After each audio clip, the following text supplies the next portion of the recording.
How we doing, guys? This is Leo. I've had a couple people that I've seen on the internet, they're running their corner beads 3 times. I don't feel this necessary. Earlier, I did a little mud mixing video of how I'm running the consistency of my mud. Now, these corner beads are Trimtex mud set beads. These are the beads that I prefer. And I'll show you what I do. I get the mud, and depending on which side of the bead I'm going to go first, I'm going to pile the mud up heavy on one side because I know most of the mud has to be right here at the bead. So if I take it up and I leave a good layer, I try not to spill much, and I cut the mud so it's thicker on this side because I'm going to come down now. And I'm not going super fast, but I'm doing this so you guys can see. And there, sometimes I'll give it a quick check just to make sure I've got it completely full. And then I'll give it a cut with the middle of my knife. I don't use the edges like I explained in an earlier video. I use the center and I let the knife do the work. I'm not pushing hard on this blade. And then all I'm doing is this right here. I'm just gonna come up. I'm gonna make sure that I got this top completely full. This is an 8-foot corner bead. I'm 6'5". A lot of guys can't reach this height, but like my son, they'll take the bucket around. Then I'll give it a check. And if it's full, you won't see any daylight under the blade. If you're using a finishing mud, it won't shrink much. So it's not going to be necessary to put a third coat on it.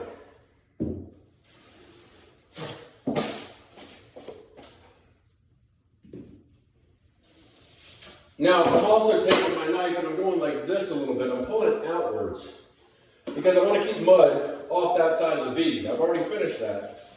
So if I pull it a little bit out, it allows me to not have to refinish that side of the corner bead because I have mud all over it. Again, I cut along with the middle of my knife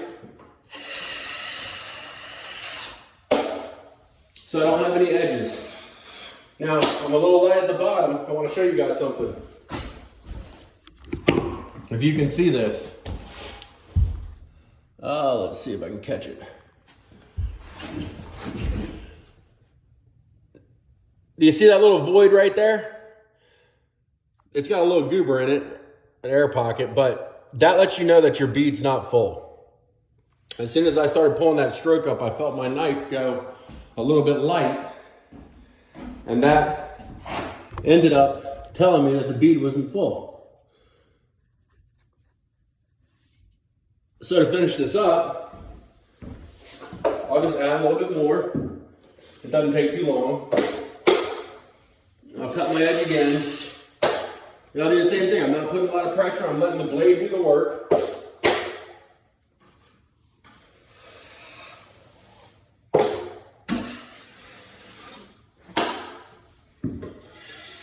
And then I'll cut up this edge right here. Now see, I'll check it. And even if it's a little bit shy, which it's not, even if it's a little bit, your next coat's gonna fill it. And you do the same thing on the third coat. Or the second coat, the second coat. You do the same thing. You just put it on and you check it. If you give everything a check and make sure it's flat, there's no need for a third coat on these corner beads. Also, you know, if you look at this, when I use the middle of my knife, there's no edge. I don't like to sand drywall, and edges create more sanding. You know, this is my bed coat.